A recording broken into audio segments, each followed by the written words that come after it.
Hi everyone, thanks for dialing in to the webinar. We are still waiting for some participants to dial in, so let's just give them a chance to tune in and we'll start in a couple of minutes. Thanks for your patience.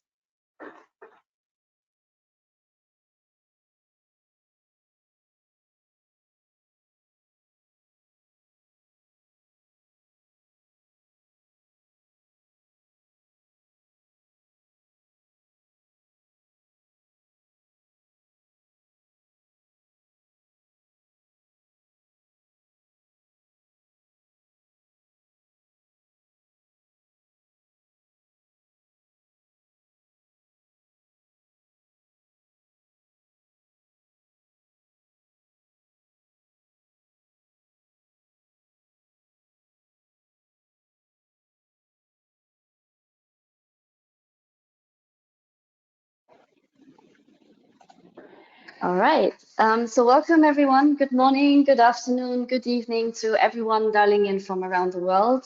My name is Ling. I'm the Director of Communications at I4E. So welcome again to the Innovation for Electrification Showcase webinar organized by I4E. Maybe good to sort of give a background on the story behind Innovation for Electrification. So it was a showcase series that we developed to bring our members one step closer to potential collaborators by giving them the chance to directly showcase their products and solutions. And with that, I'm very happy to kick off the fourth edition of the Showcase webinar on digitalization and optimization. So digitalization optimization is actually part of a wider campaign that we just launched this month in December. And yesterday we also launched a webinar on the same theme. So be sure to check out those contributions there. We're seeing a lot of new digital technologies coming to the space, including high quality modular technologies, remote monitoring, control software and systems, smart meters, artificial intelligence, as well as platforms of real-time data collection, analysis, and visualization. And in this webinar, you'll be hearing from our members who have integrated some of these digital technologies in their business models. And obviously, at I4E, we strongly encourage innovation in the decentralized renewable energy sector. So with that, let me just finish off here and say that we will be recording the session, and for the recording and presentation will be made available on the I4E website. Maybe we can move on to the agenda. So this is the agenda of the day. So I'll be doing the opening remarks. Our president at I4E, Rebecca, will be the facilitator of this webinar, and you'll be joined by 4 members. First one being Gaëtan from Upia Technologies, followed by John from Smarter Microgrids, Natasha from ILU, Joanne from Ferntech, and you will have the chance as well, obviously, to ask questions, so feel free to ask those questions in the chat box. And to wrap up, we'll be hearing from Rebecca. Next slide, please. So I4E, for those of you who don't know I4E, we are the Global Association for the Decentralized Renewable Energy Industry. We're really pleased that we are today representing over 200 members from 55 countries spanning 3 continents. And if you want to check out who the members are, you can visit our website on the I4E matchmaking platform. Next slide. So this is an overview of where our members work. Predominantly, they work in Africa, but not only. They also have a strong presence in the Asia Pacific and Latin America and the Caribbean. Our members work on all technology types, so whether that's bioenergy, small hydro, small wind, power components, energy storage, or solar PV. We are technology agnostic as long as it's clean, renewable energy. And our members focus on essentially two system types, whether that's standalone or mini grids. Next slide, please. And this is my last slide. So this is an overview of the services that we offer at ARE. We have three main service lines. The first one being market intelligence and business development. The second, policy and advocacy support. And the last but not least, communications and marketing. So with that, I will close my part here and I'll hand it over to Rebecca Vergant, who's our president at ARE, and she's no stranger to the digital space. So over to you. Thank you very much, Ling. Yes, dear ARE community, dear friends and supporters of renewable energies, and of course, dear esteemed speakers. Also from my side, a very warm welcome to this year's final edition of the Innovation for Electrification series.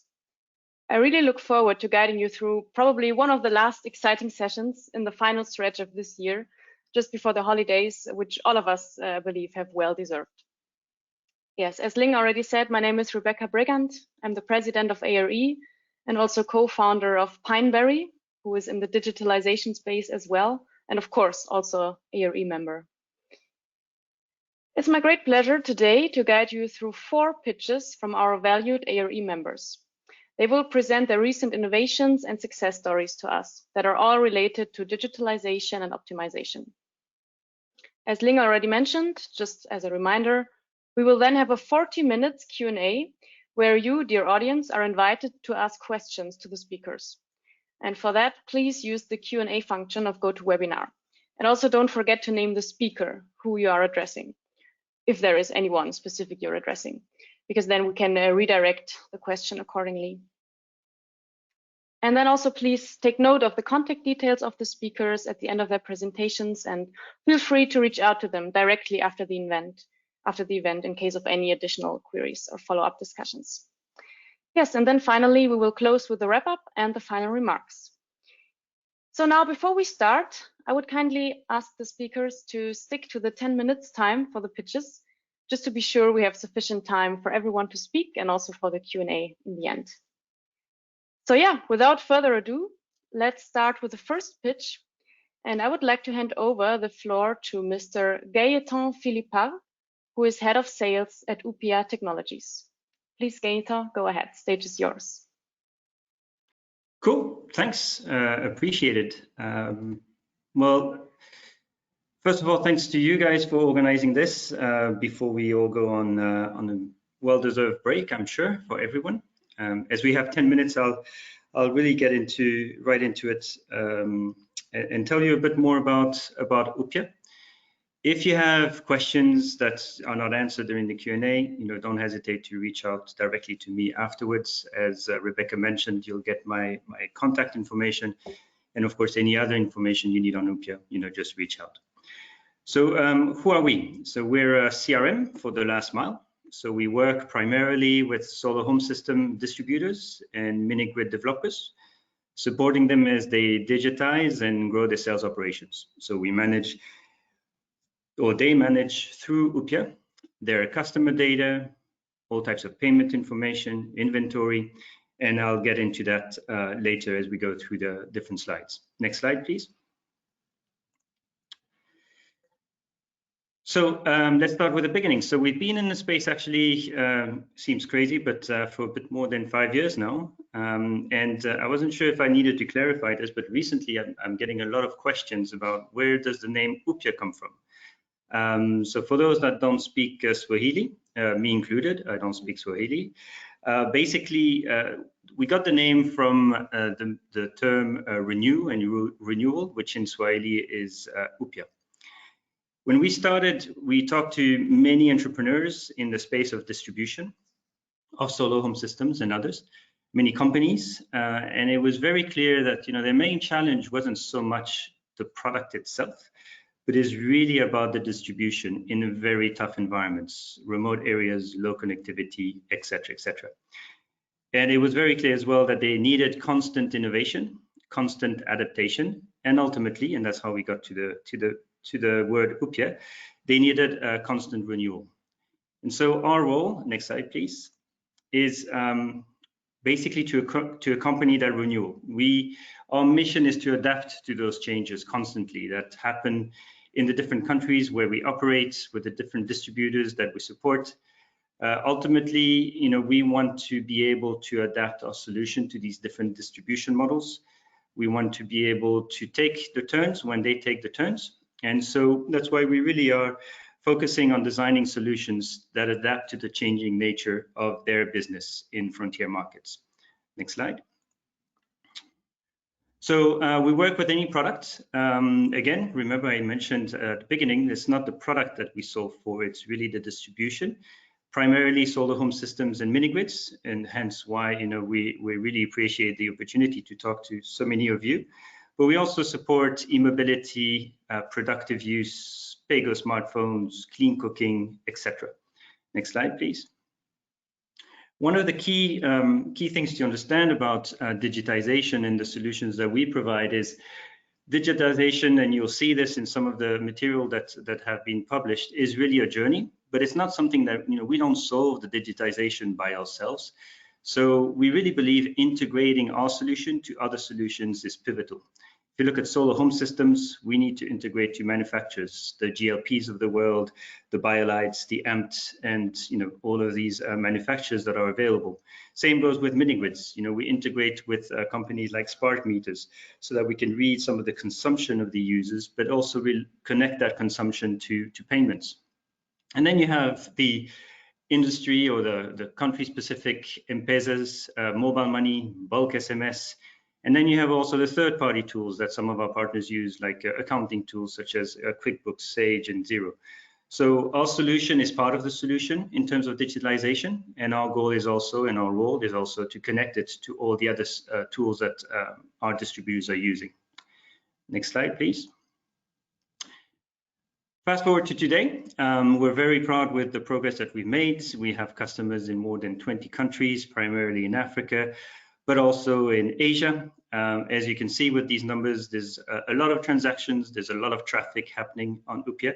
Now we work with small promising startups, but also much bigger companies that they themselves are Pan-Africans and have plus 250,000 end users. So our solution really adapts to these different sizes and the different levels of maturity of the companies. Next slide, please. In a nutshell, in terms of the solution itself, what it solves for is managing your sales operations in the last mile. So here we mentioned some of the key features that you'll find on Upia. So of course you have the whole customer and contract management of the end users and the customers that our distributors are onboarding. We work with both cash and mobile money transactions. So mobile money, the way it works is basically we integrate it with the M-Pesa of the world. We read the information and updates the customer data and the customer records. Data collection was mentioned as in the intro from Ning, and a really important part of what we do. It's tough to get proper data quickly from the last mile. So that's what people do through the solution, which forgot to mention has basically two major components. One is the web platform, where you set up, analyze, and manage your sales operations. And then the second one is the mobile app, which works on Android phones. These talk to each other. One is for admins, the other one is more for the field staff. So through these, you'll be managing your inventory as well, managing your products, whether they're pay-go or non-pay-go.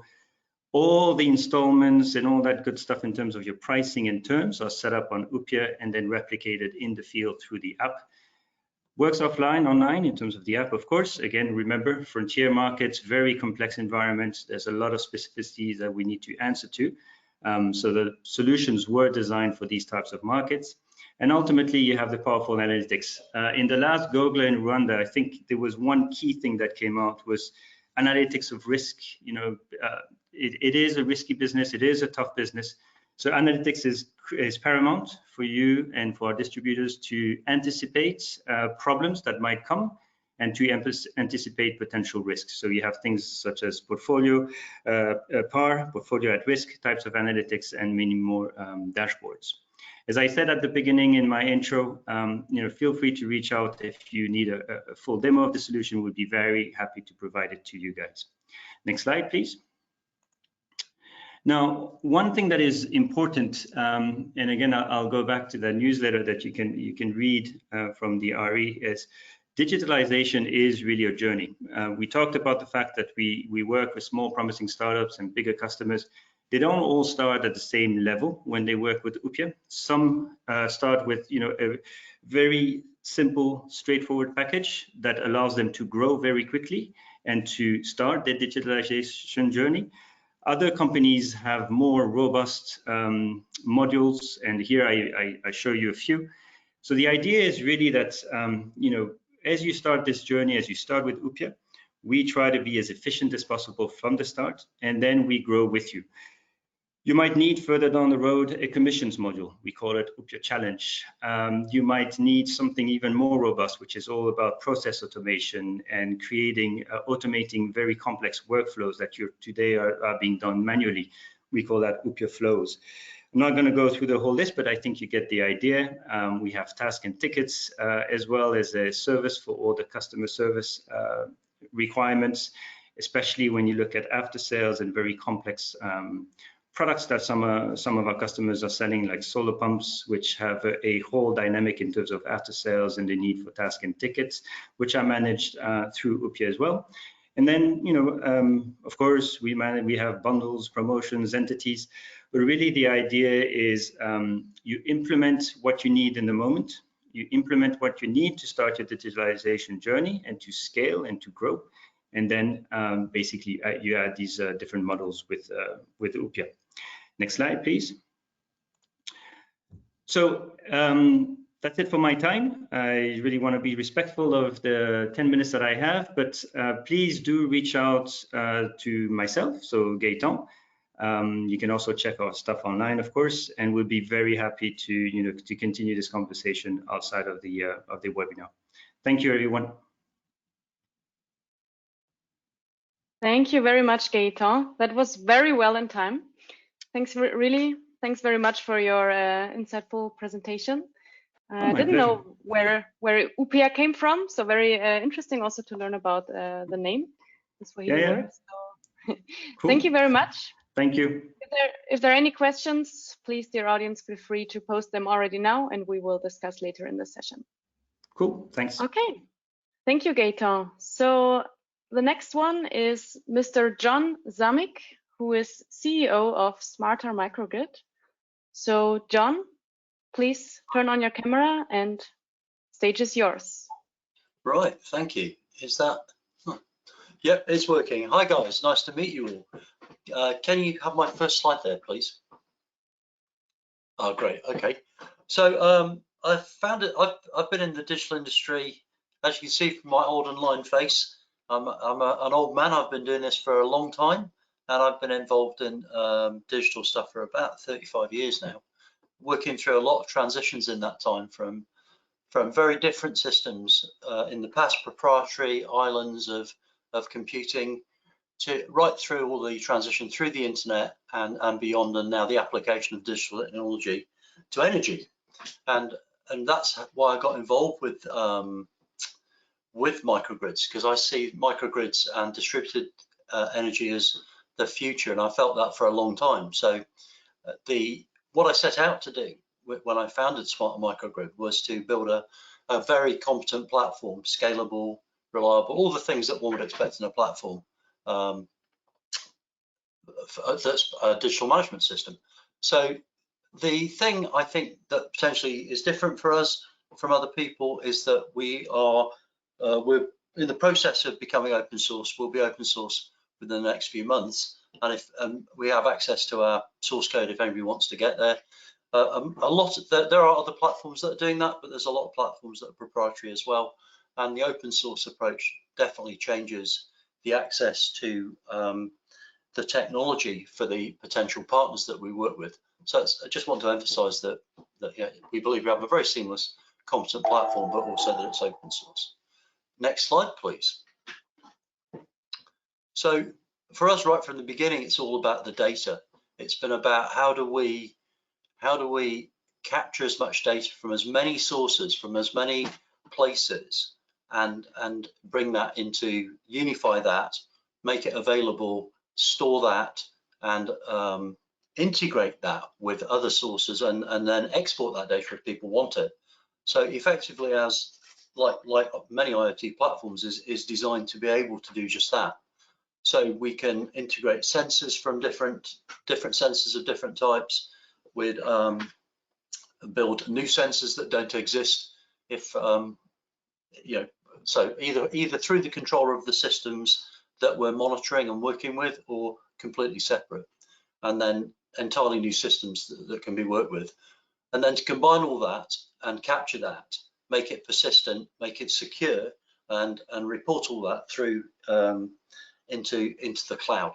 So it's all about the data. It's all about how we capture the data in the first place and then bring it through into the cloud beyond. Next slide, please.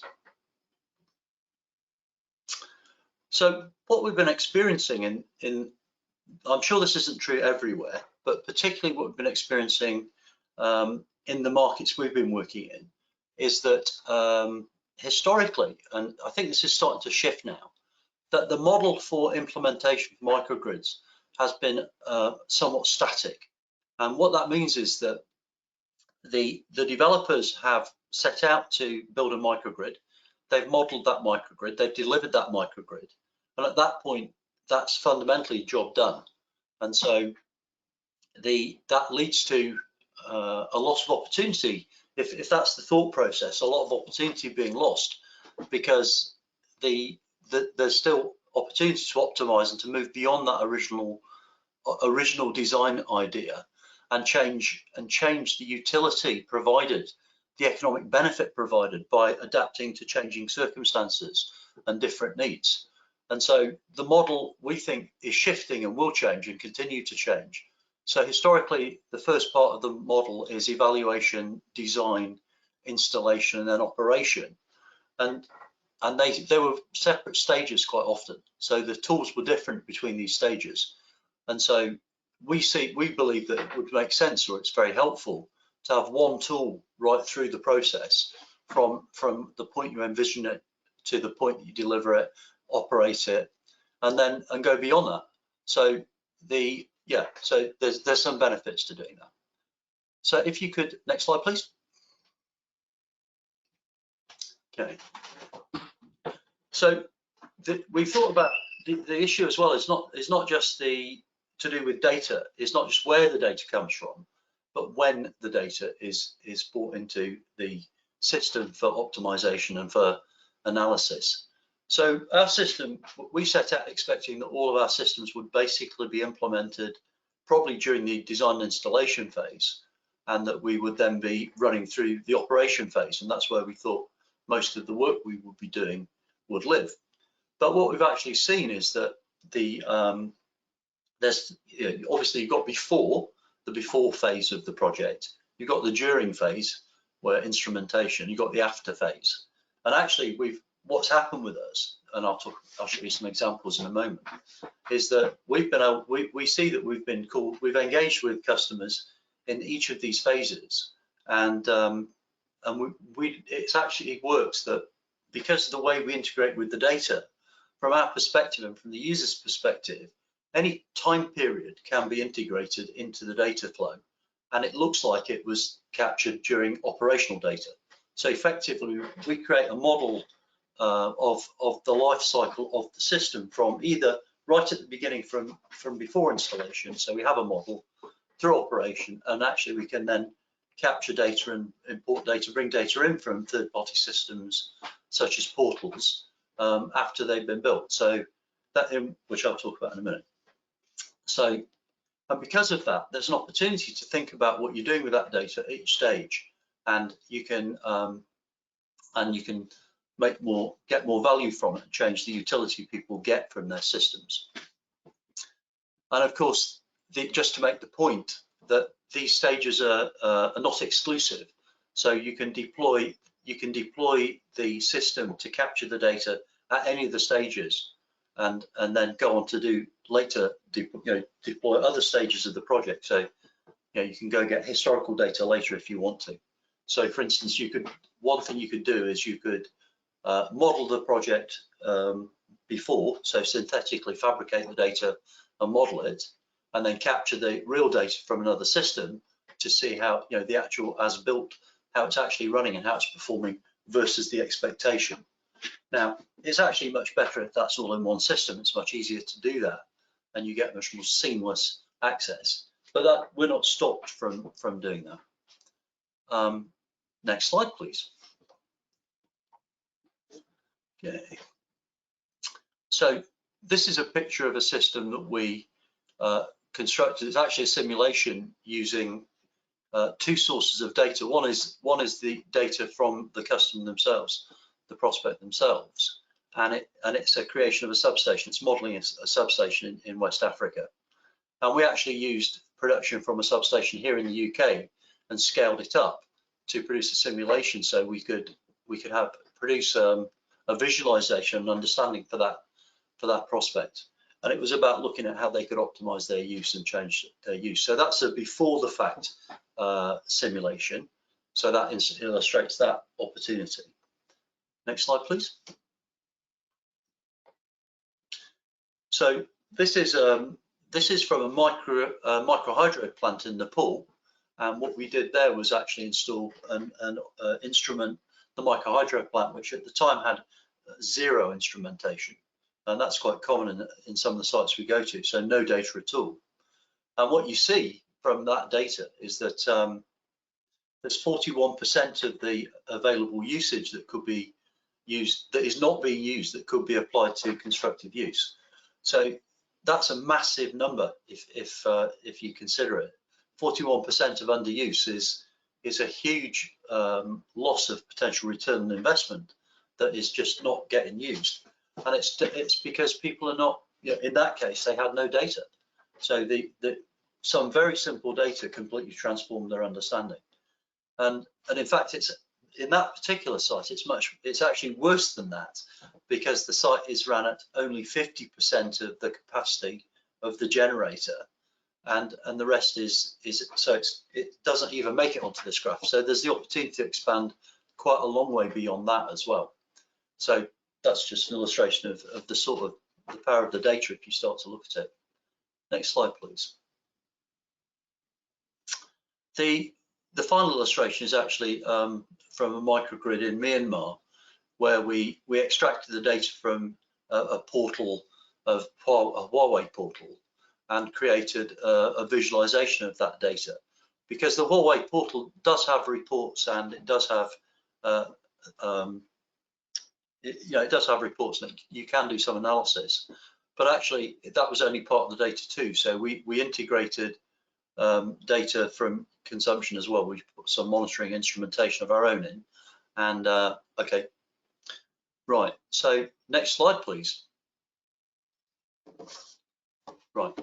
So what we see is the opportunity to move to a different model, where we basically have a continual improvement model, where you not only it's not a static model, it's a dynamic model with continuous innovation over time, driven by the data. Thank you.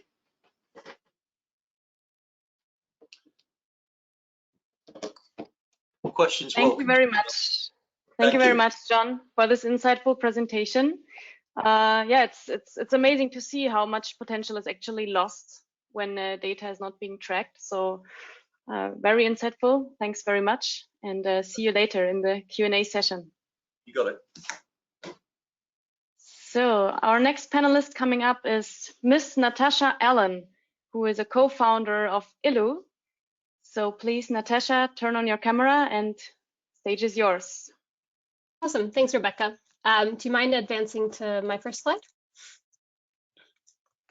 Awesome, thanks. Hi, everyone. My name is Natasha Allen, and I'm the co-founder of ILU, which is a software platform that bridges traditional asset management tools with productivity tools. And the idea is to support efficient operations for decentralized renewable energy companies. I'm really excited to be here today, and thankful for the other panelists and also the participants for sharing their experience and knowledge. And really looking forward to an exciting Q&A session later. Next slide, please. So to kick off today, I wanted to start by discussing technical field work, which makes up a large part of the development process for DRE projects, starting from site selection and assessment all the way through decommissioning. Activities that require field-based work are often fundamental to the technical and financial success of projects. Site selection and assessment work ultimately determines the success of pretty much everything downstream of it. Construction and operations can ultimately make or break your ability to meet project KPIs, financial projections, and of course, to keep your end beneficiaries and customers happy. So while these activities are extremely important, they're also very difficult to manage effectively and standardize for long-term quality and best practices. Next slide, please. So challenges in doing this are driven by a variety of factors, including, but obviously not limited to, difficulties in ensuring quality of work across large teams, which is especially true for teams with newly trained or less experienced technicians, so teams that are growing and trying to scale. Also challenges in coordinating those teams across decentralized or remote sites, with challenges and limitations due to distance of travel and preparation that's required. And, of course, the unfortunate truth that by far and large, the bulk of systems installed end up experiencing some technical complication within the first year of operation. Next slide, please. And so, as I'm sure everyone here knows, there are some very real and painful consequences to these challenges. So first, to make sure that everyone is fully up to speed across the team, there's a pretty heavy burden on onboarding and ongoing training, especially, again, for teams that are growing and trying to expand their portfolio. So this challenges in training and onboarding can also eventually lead to an increased risk of technical error and potential failures, especially when there's gaps left open for error and mistake. And then, of course, when these issues actually occur, it can be really chaotic to coordinate effectively to ultimately resolve the issue in a timely fashion. This, of course, ends up disappointing the end beneficiaries and the customers, leading to overall challenges with customer satisfaction and, of course, meeting your financial projections. So then the question really becomes, how do you actually ensure quality of work across your entire team in order to avoid repeated site visits, project delays, inspection failures, and general cost overruns? Next slide, please. So that's where we're working to come in. ELU is a connected worker platform that empowers frontline teams to quickly pick up and deploy processes and helps them basically get the job done right the first time, every time. So ELU uniquely combines what we call digital work order management, so what needs to be done, with interactive standard operating procedures that are digitized through the platform, which basically tells you how to do it.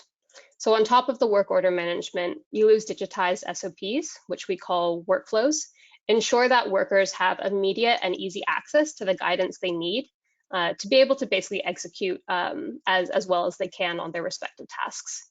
Workflows also allow teams to close the feedback loop by collecting critical information that can really only be gathered while on site and keeping track of it in a structured and also contained way. This really uniquely allows for a more efficient way, not only to get information from more senior engineers to more junior ones, but also to actually capture key information that typically only field agents get to see while on site. Next slide, please. So starting with the work order management side, the teams can basically see all upcoming tasks across their portfolio and across their team in one place. Managers can quickly assign new jobs, dispatch technicians to finish them, and while doing so, including all the relevant details and need-to-know information that the technician requires to go in prepared and confident. And then while on the go, the field technicians and agents themselves can receive and review these assignments, and then, of course, align any prioritized tasks with available timing and resources, and keep their managers and dispatchers up to date along the way. Next, please. Teams are also able to build their own processes in ELU using our workflow framework, which are basically sets of swipeable cards that you can access through a mobile device. These cards provide clear and structured instructions on what actually needs to be done while the technician is on site.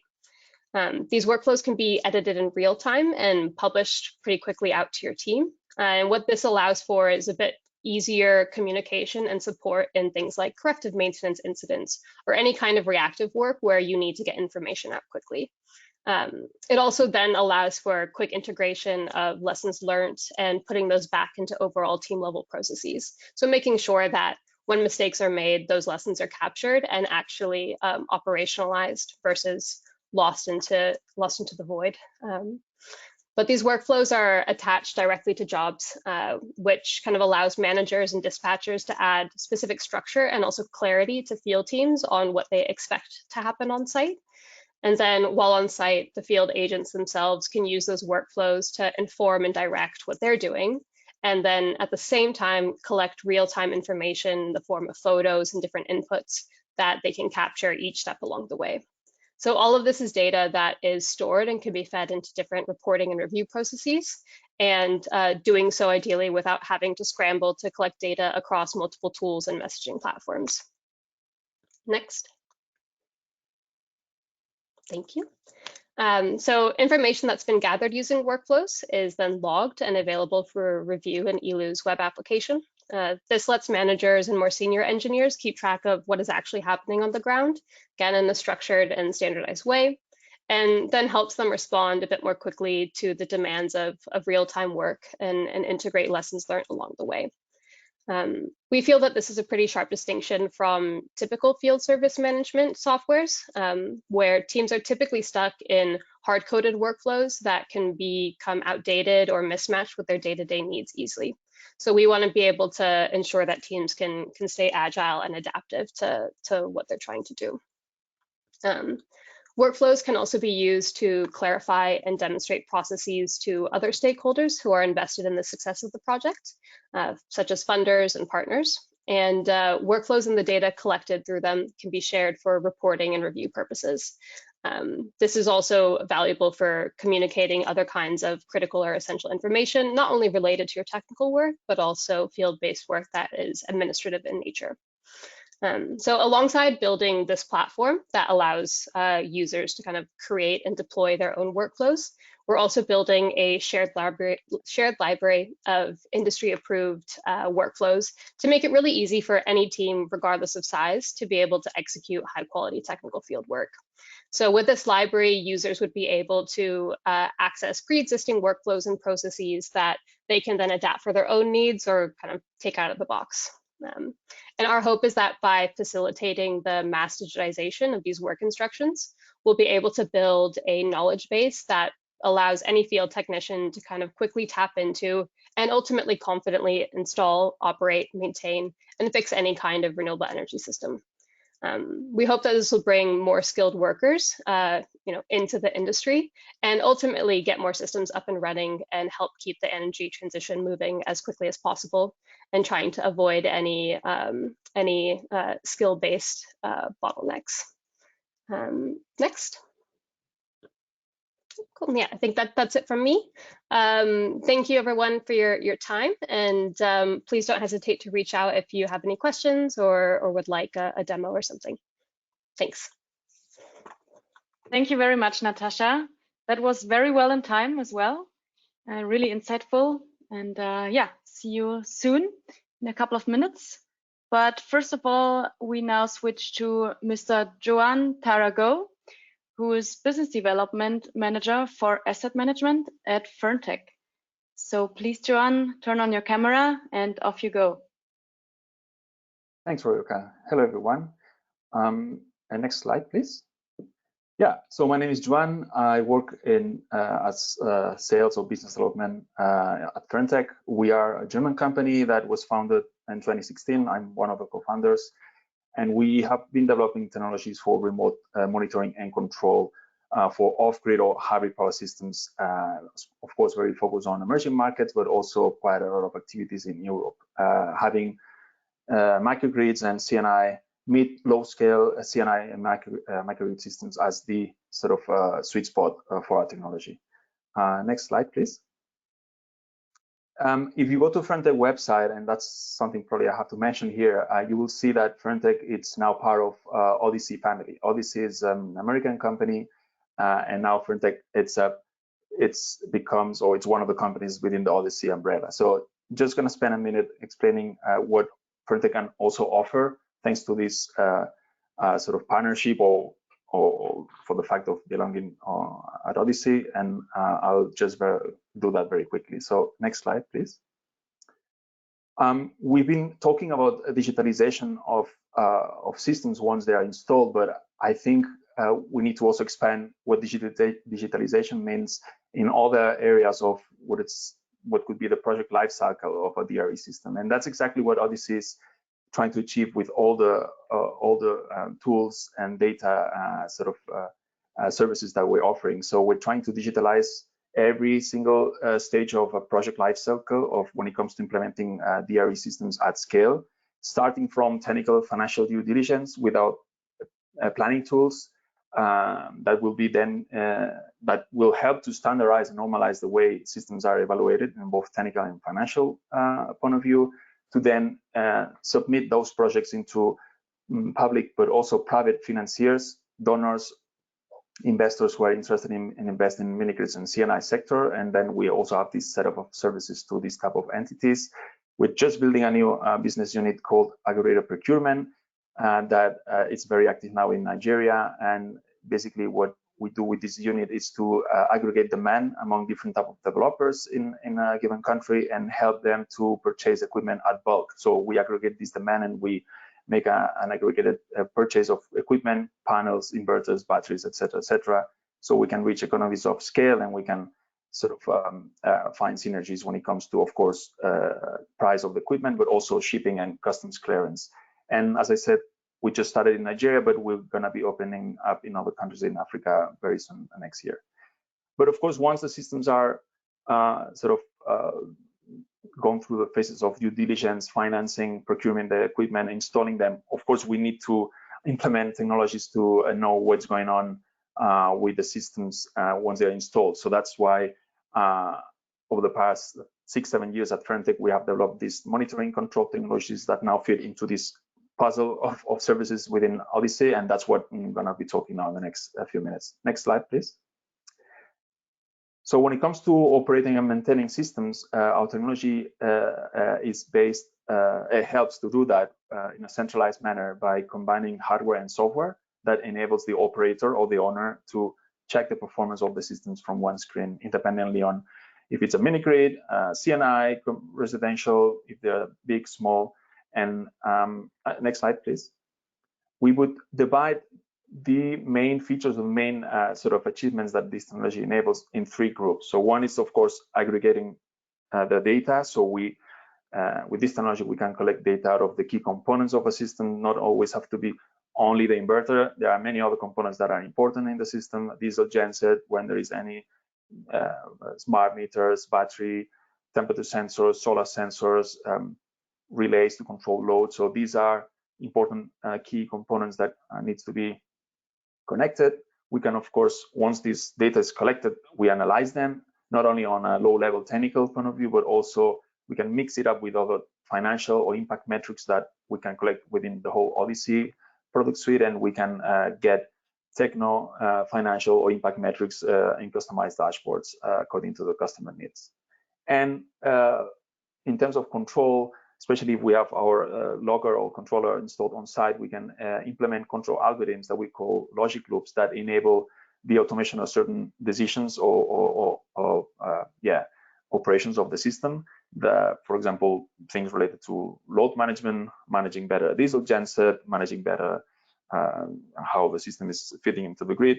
And in the end, this type of features enable better productivity of the system, shorten the return of investment, and in the end, enable scalability of the DRE systems, which is what we all want to achieve. Next slide, please. So yeah, as I said, we have a combination of hardware and software. I won't go into details, but here you can see a few pictures. So we have different type of IoT gateways or controllers that can collect data out of different type of devices. Some of them are a good fit for small systems. Some of us are better suited for bigger systems. We have sort of monitoring solutions in cabinets that we can also customize and create as a bespoke thing for a given project. I can communicate via Wi-Fi or 4G, integrated, and of course we can also add on top of it the needed sensors when they are necessary. And we have also a little Android app that can run locally in cases where there is no internet connectivity at all, and of course the portal that runs sort of on a web portal on a browser. Next slide, please. So our goal is to be as manufacturer agnostic as possible, so we can collect data of different type of components. You can see here a few brands, and we try to highlight a lot when it comes to data collection to be done that locally with a cable. We believe that brings much better accuracy, but we also start to gather information via API only, so without a controller, and we can do that with a few brands, Victron, SMA, I4E SS being a few of them, part of course, other smart meter brands like Spark Meter or Steamago. Next slide, please. Yeah, this technology, I mentioned earlier, CNI, mini grids, but actually it's pretty common in different type of industries. You can see a few of them that we are actively involved. Water systems for irrigation, green hydrogen, we start doing a few things. We have also some solutions or partnerships with OEM manufacturers that offer a monitoring solution with our platform. Mobile power, well, you can see different type of use cases, but the technology needed in each of them, it's basically the same with just minor tweaks in terms of visualization needs. Next one. So with the time left, I just wanted to go through a couple of use cases. So probably one of the biggest deployments of mini grids we have so far, it's in Senegal with 100+ mini grids. They are all containerized with SMA equipment. And apart from a bunch of equipment, there is also a fan and air conditioning in each of the units. So there, apart from collecting all the data, our technology enables also a control of the fan and air conditioning depending on what the temperature is in both the battery and the powerhouse, right? So this by itself enabled quite a lot of savings when it comes to the self-consumption of the powerhouse in order to avoid having the air conditioning running all day 24/7. So we could do a fine-tuned control by communicating with the air conditioning. So that's one example. If I have time, I'm gonna explain a second one. Next slide, please. So that one is in Ethiopia. That's a challenge that we're now working on. It's a network of water irrigation pumps distributed in a given area. These are 9 mini grids, and each of the mini grid power up to, I think, 10 or 12 wells, 10 or 12 pumps. And here the idea is to not only gather the data of all the components, but also implement some control. Next slide, please. I'm going to show how the layout of this system looks like. That's actually an image from our portal, and that's what we call layout diagram. This is an image where we can overlay real-time values of the components we can collect data from.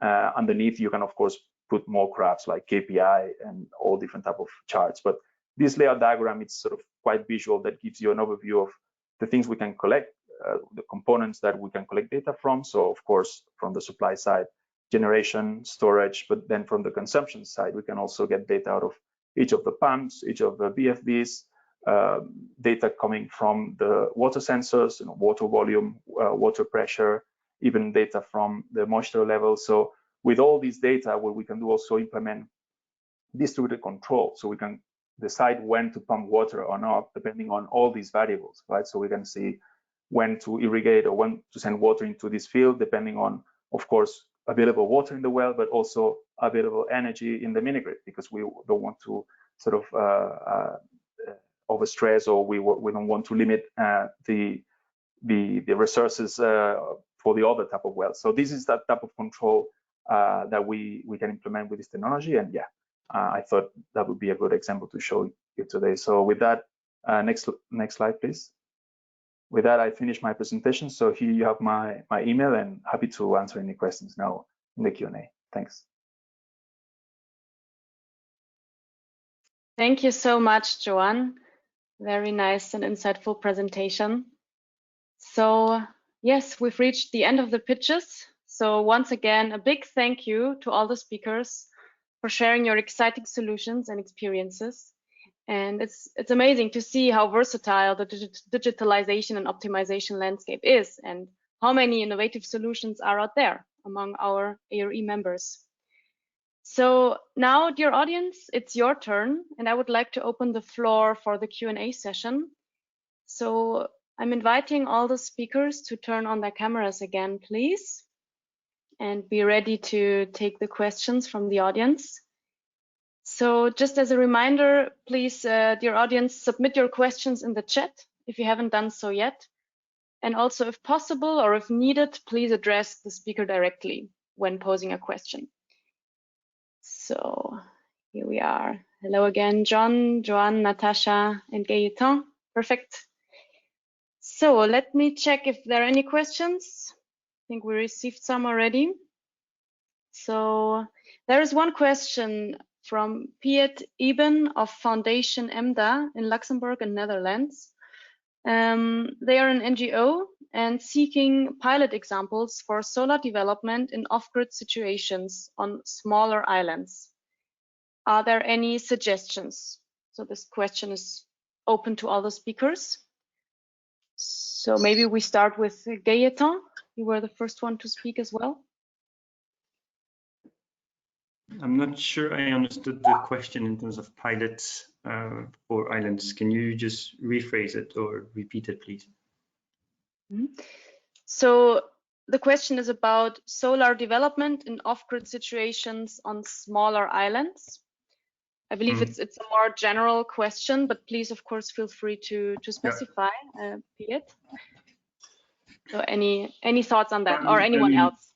I mean, I know this is a, I believe it's a non-profit. I had an answer for a business because ultimately it's all about density in terms of distribution. So I have some insights on that. I think in their case, you know, it's all it's purely it's a non-profit. Therefore, the cost associated with getting some kits distributed, if I look at a standalone system, for instance, in places where there's low density, are very high, because ultimately you have the logistics of getting the products there. And if you don't have the population density, you know, the costs to benefit are extremely high, and we have customers that run into that problem. So that's the only thing I can say about that particular question. So we work with Smart Power Myanmar on a couple of solar microgrids in the Andaman Sea, just off Myanmar, and that was interesting. Certainly one of the keys to making it work is to have a reliable partner for the installation and development. So that's really important. We worked with KN, oh God, sorry, my memory's failed me. A Japanese company as part of Kyocera, who were very good, very, very competent, very able, just there. And the logistics are significant and do need careful thought, and you need a partner who can handle that, deliver it, and get it all working, keep it working, because that's, you know, the challenge in remote places are those.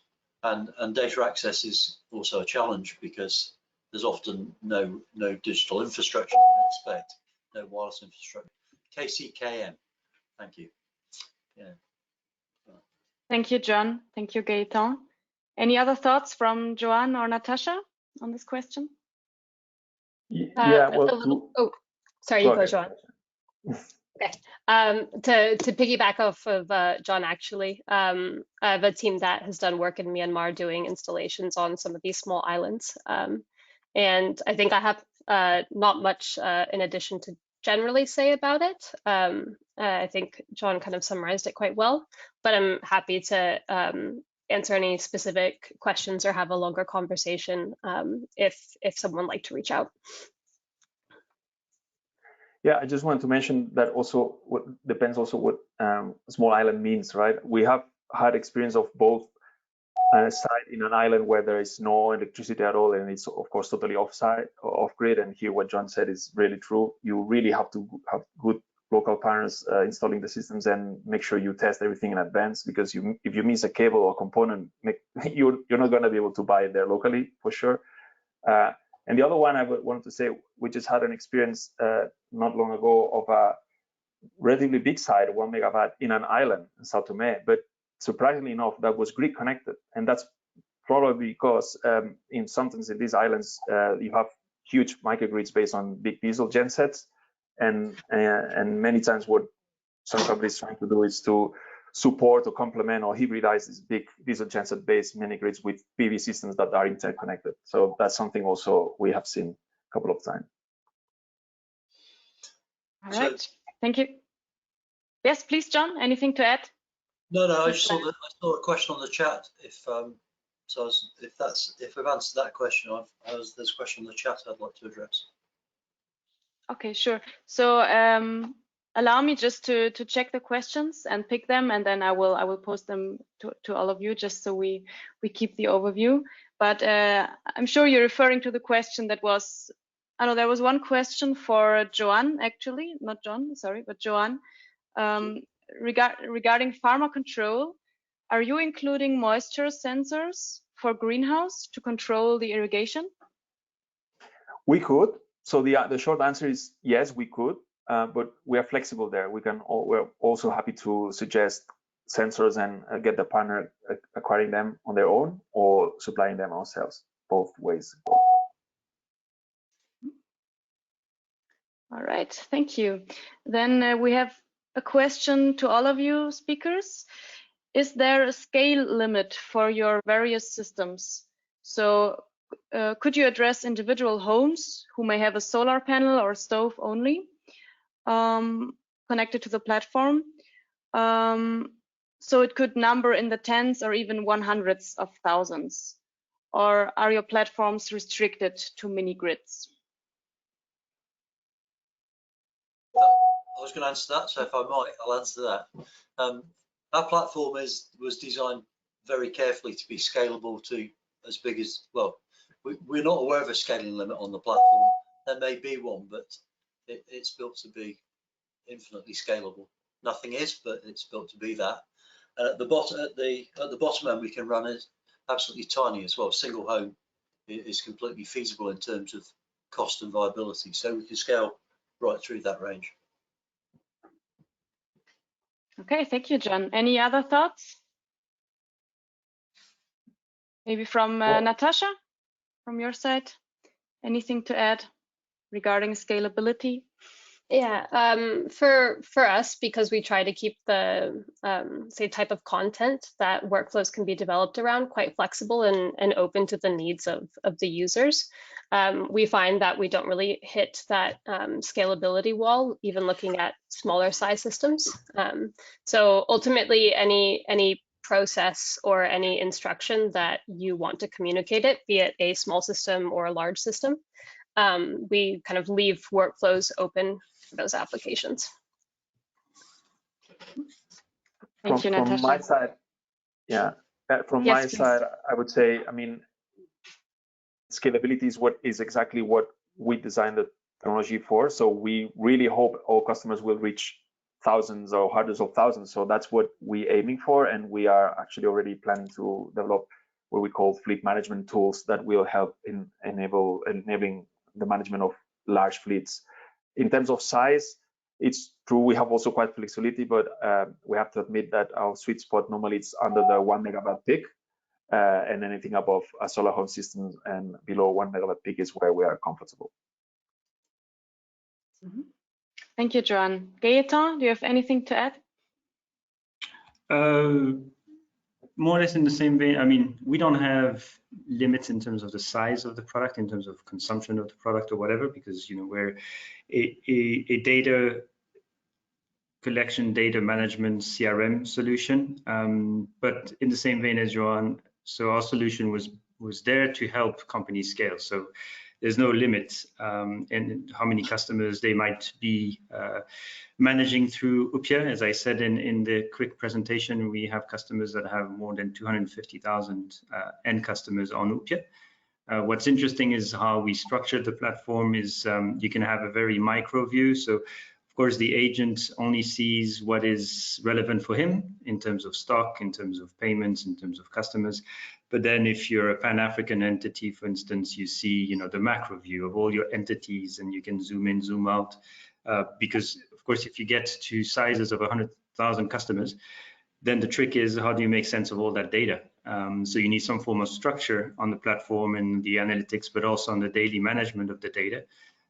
Simple things like if your agent who's using the app on his Android phone, if the app is trying to fetch a customer information within a database of 100,000 people every single time, the app is going to crash. So there's certain things that are made and designed in the app to make sure you avoid that, to make sure the app stays agile and quick throughout, even if you're offline. So anyways, the long answer to that, but the short of it is it was designed for scale. So yes, absolutely no limit. All right, thanks everyone for your thoughts on this topic. So now we discussed a lot about scalability and data collection, and there is now one question, maybe looking more on the on the business side, in terms of in what areas do you think digitalization can reduce costs and increase income the most? Also, question to everyone.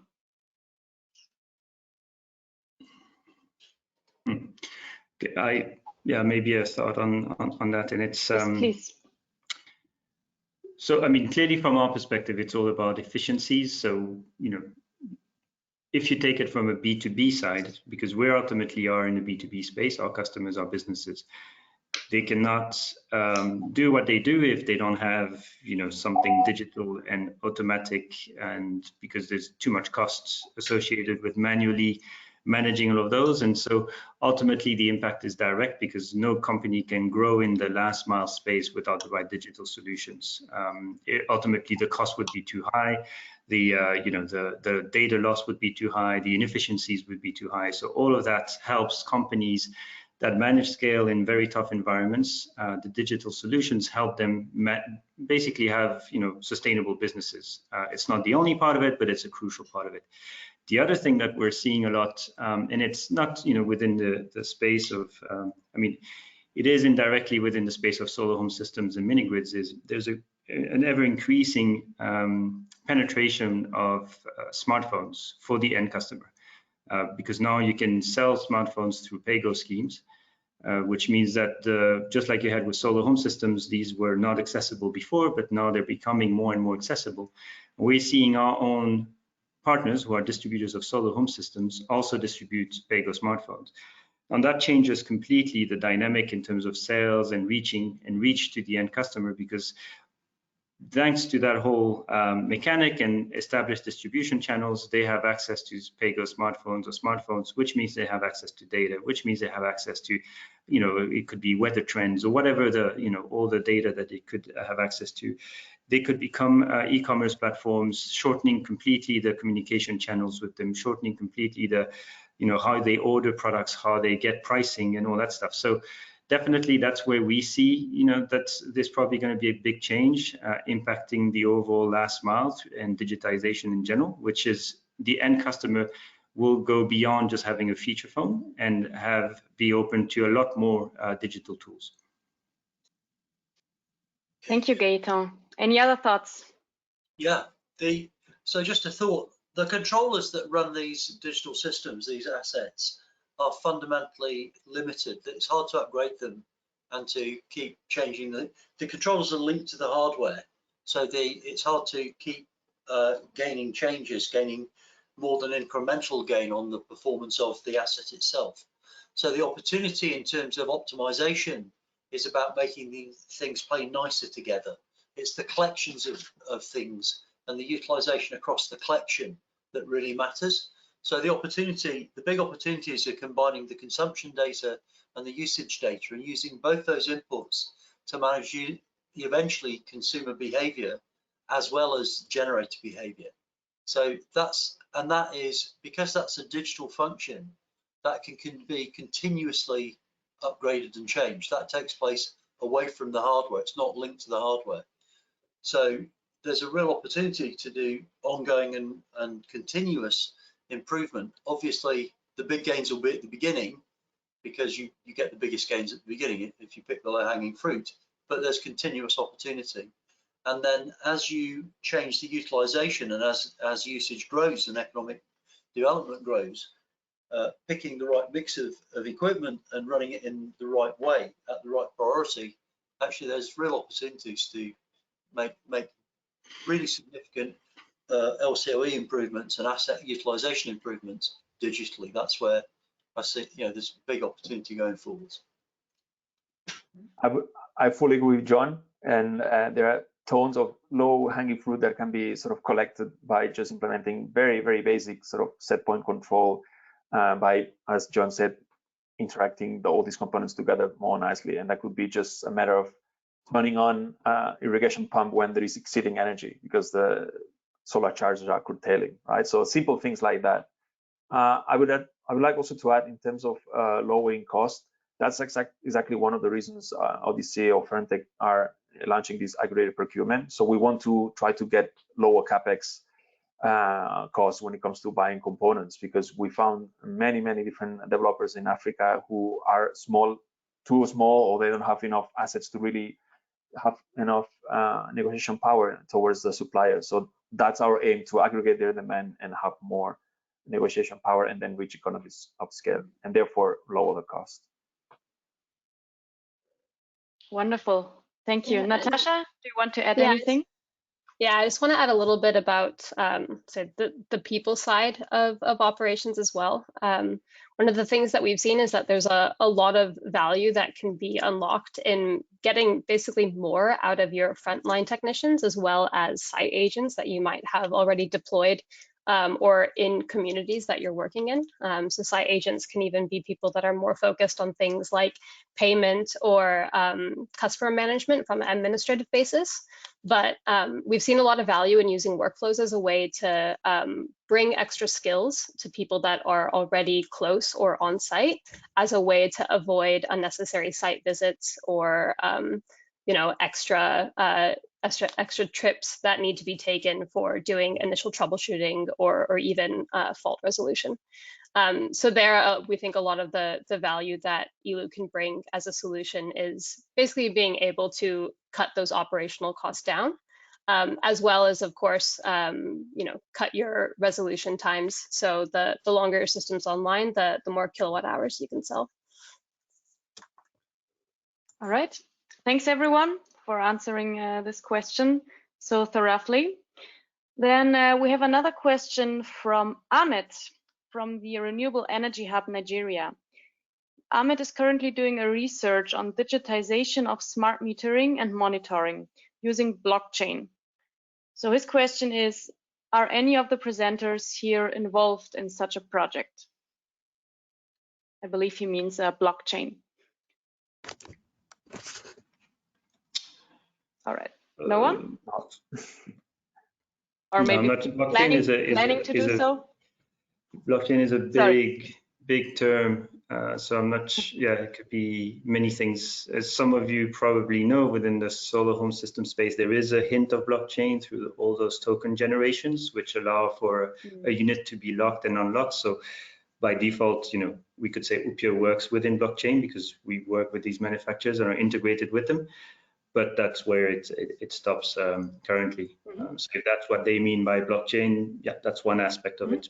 I'm assuming the question could be much broader. All right.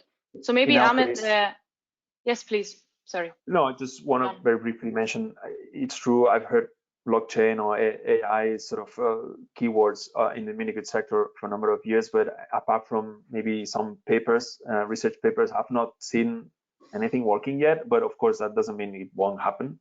In our case, we implement data analysis, comparative analytics, sort of basic features to, of course, analyze the raw data we're getting, but nothing in blockchain yet.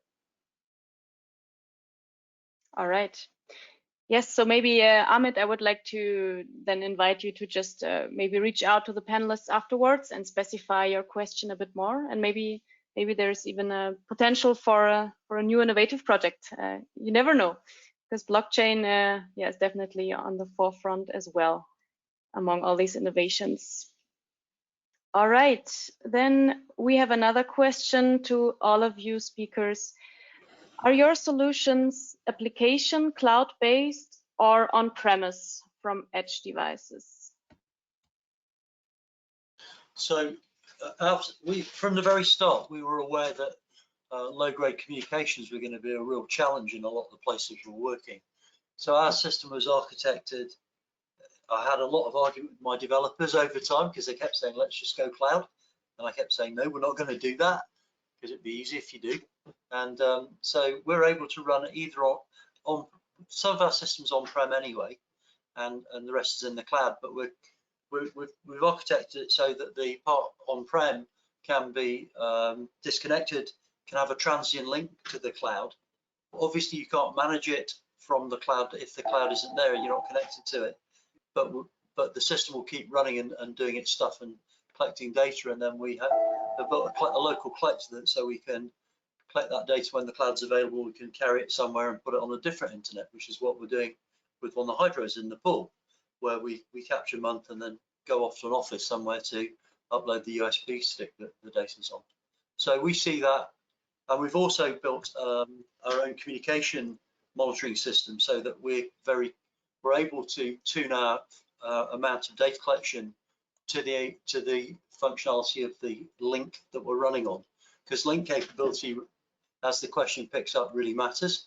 And we knew that sometimes we'd have very limited link capability. So if somebody would like to talk to me about that, that's my favorite subject, and happy to chat about it. Thank you, John. You're welcome to continue the discussion with the one who asked the question, or the one who asked the question may for sure contact you. So are there any other points to add to this question? On the Frontech side, as I mentioned during my presentation, we focus quite a lot on putting an edge computer, so a gateway, a controller, but we've been now more and more, I wouldn't say moving towards cloud, but complementing this solution also with cloud-based sort of API gathering, because some systems or some type of customers request this type of data collection. So the short answer I would say both are possible. Of course, if one wants to implement advanced control algorithms into the mini grid, I mean, from our point of view, there is no other way but to put a controller on site and an edge computer. Yeah. So I'd just like to add as well that what I do think is going to happen within a couple of years or a few years, we're seeing here in the UK, is the satellite-based broadband systems are coming, and they're going to transform access to these remote sites. You know, that's definitely going to happen in the next however many years. So. All right. Thank you, John and Joanne. Any other points to add from Natasha or Gaetan? Nope. All right. Okay. Then we have a question to Natasha. How is finance handled through your system? Unfortunately, I'm not sure I understand the question specifically. Perhaps it's worth clarifying. We don't handle the facilitation of any financing of projects through our system. If it's related to, if the questions may be related to, let's say like financial controls or managing transactions on site, we at the moment don't have an existing integration with any kind of smart metering platform, but that's definitely something that we want to include, especially as a way to be able to better handle household level complaints or questions that come in, especially for issues regarding challenges with payments or smart meters themselves. But that's not something that we handle as such at the moment. We have users that are using workflows for kind of structuring payment collection that's being done on a cash basis. So using workflows as a way to kind of collect payments and log those payments basically. But that's kind of the extent at the moment. Mm-hmm. All right. Thank you, Natasha. Then next question, which is again addressed to all of the speakers. What about risks assessment management and prediction, and also microgrid resilience? To what extent do your systems cover these points?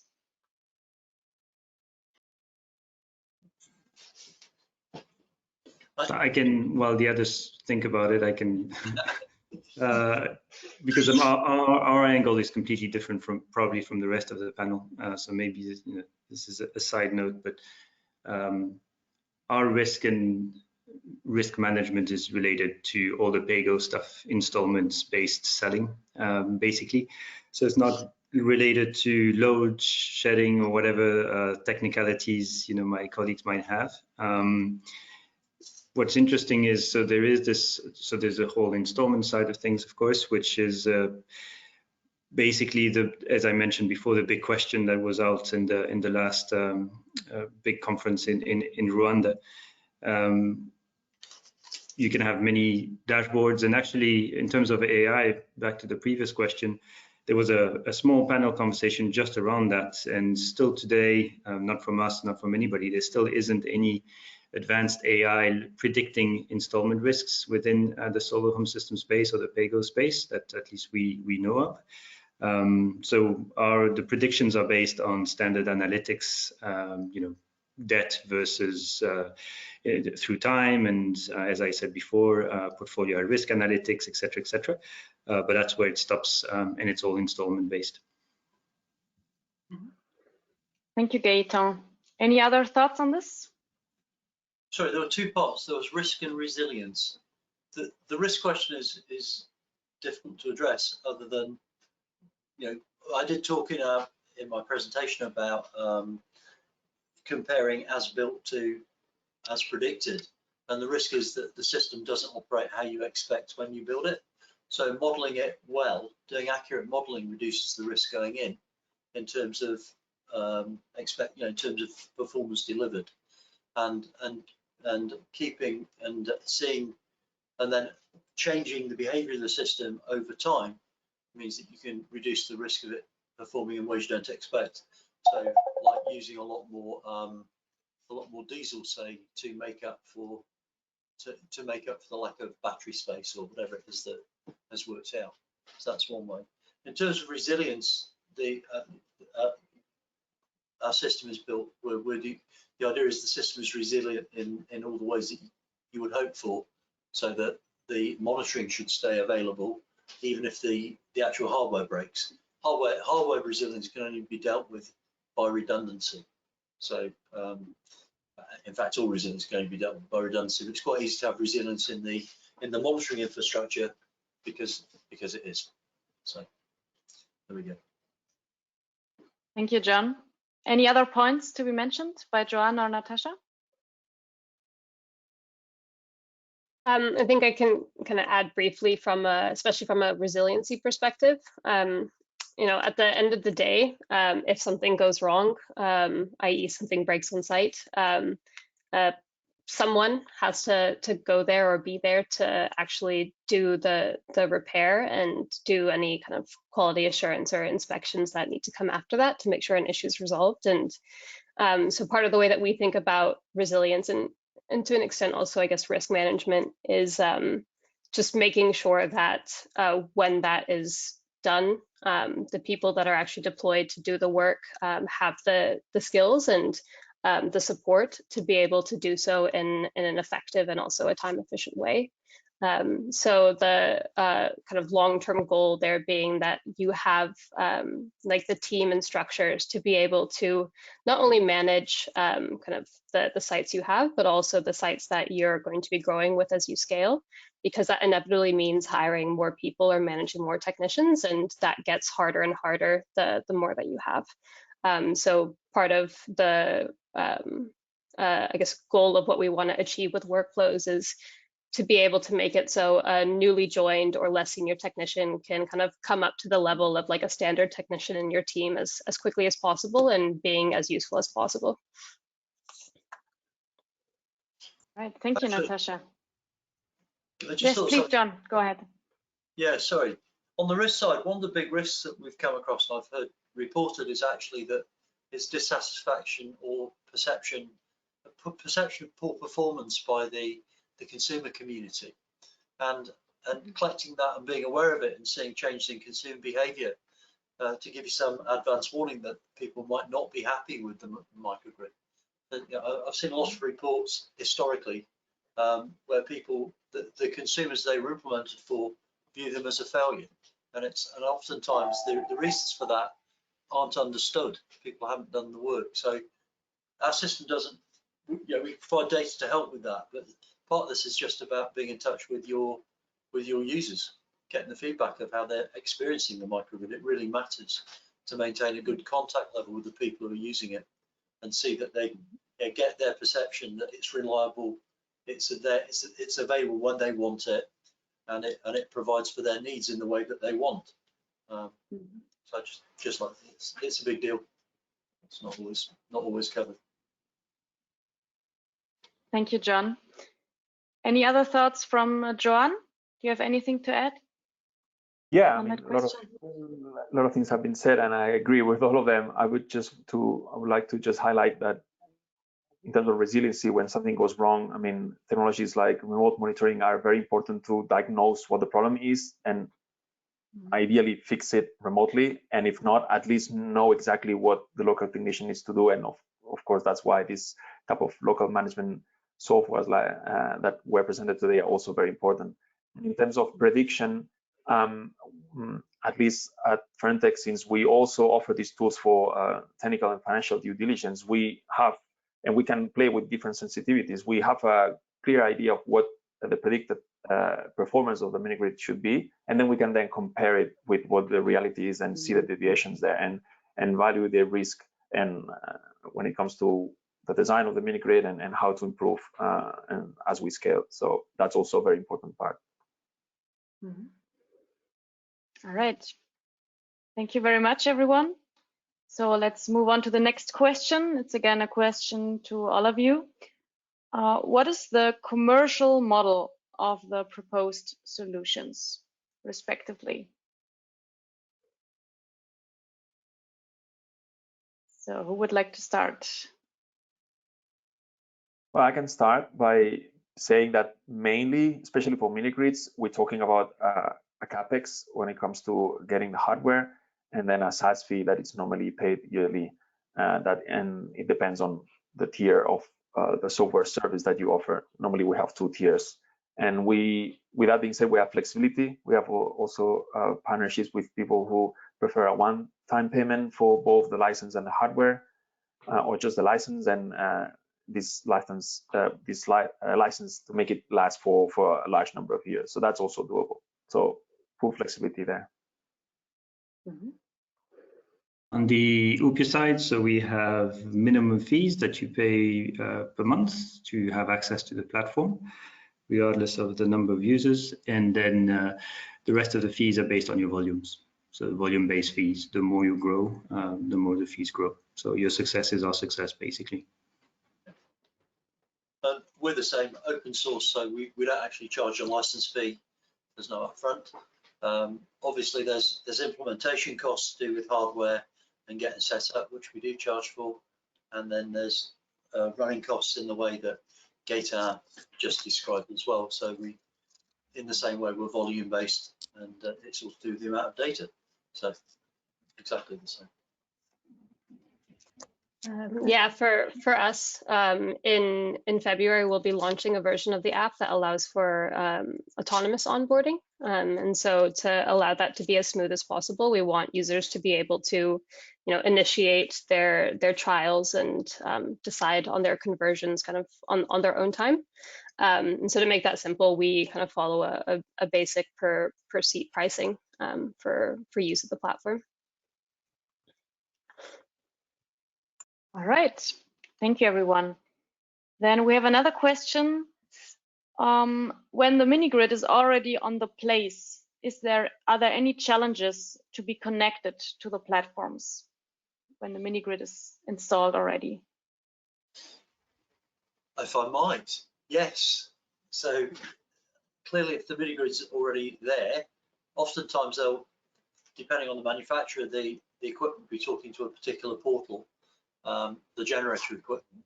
So we can either connect to the equipment itself, or we can pull data off the portal that is already connected. So sometimes they've solved the communication problem, which can be quite difficult to solve. And so we can work either directly with the equipment, or we can would talk to the portal afterwards. So there's obviously a delay in that, like a batch-based system of times of yore, times of old, which people don't do much anymore. But that goes down to, again, it's driven by the communications quality and cost. So it actually matters, particularly on very remote systems, how much data you're going to take off. So implemented systems are, we're happy to work with them, but they represent a slightly different challenge to Common Instrument subsequently. And all the issues about getting people there apply now because you're having to do it retrospectively. So the installation is just for the monitoring kit, not for the whole system. So there's definitely an economy of scale, a cost benefit to doing it at the time you install it. The whole microgrid mini-grid. All right, anything to add from the other speakers?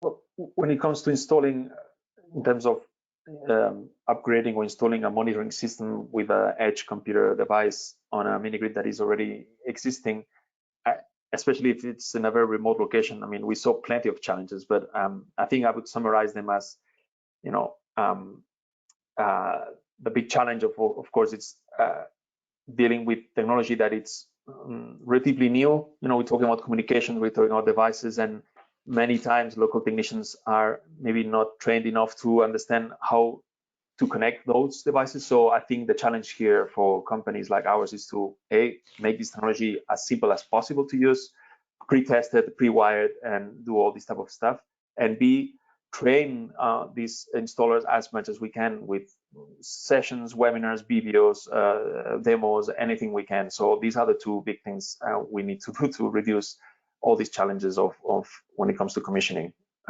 which are not small. I mean, they have to be considered. All right. Okay, if there are no more points to add to this question, we can do one very last, very quick question, since the webinar is coming to an end gradually. So regarding the system or the platforms you offer, dear speakers, do you have integrated, or has any one of you integrated with LoRaWAN IoT connectivity for the smart grids?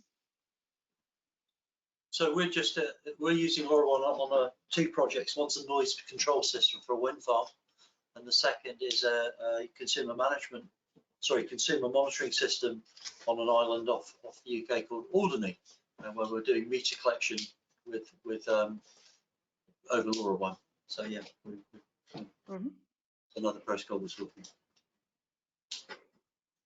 All right. Any other platform too, using LoRaWAN? We've done some tests, but nothing deployed on the field yet with LoRa. But yeah, it's a good way to have wireless communication, no doubt. All right. So we have many more questions in the Q&A, but sadly now time has rushed.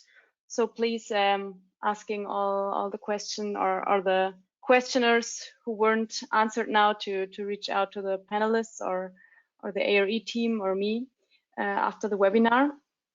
Since yeah, we have now reached the end of this very lively webinar, and I would like to thank our esteemed speakers, first of all, for their very exciting pitches, and the audience for your active participation, because yeah, that's what makes the exchange and the webinar so fruitful and insightful. And yeah, it was really exciting also for me to follow all those fruitful discussions and exchanges. And well, just to sum up in a nutshell, what we've seen is, first of all, it's all about the data, and not only collecting data from the field, which is difficult enough, especially without digital support, but also transforming and analyzing them in a way to get illuminating insights and also the KPIs to scale the business and impact. And also on the other side, to mitigate risks, which is again crucial for access to finance, for instance, and scaling the business. Then also integration and compatibility and partnering with instances like OEMs, third parties, or service providers is key. joining the journey of digitalization together, hand in hand. Then also digitalization enables companies, NGOs, no matter what player in the energy access space, to adapt to the different local settings, to the customer needs, and basically the overall market environment, which is always changing. And well, this is true for both last mile distribution of products and mini and microgrids, as well as operations and workflows across the whole value chain, from site planning, design and installation, over to trainings, remote monitoring and customer services. And yeah, basically, this is why I4E continuously advocates for the requirement of increased innovation in the digitalization and optimization field, and their integration in decentralized renewable energy projects around the world.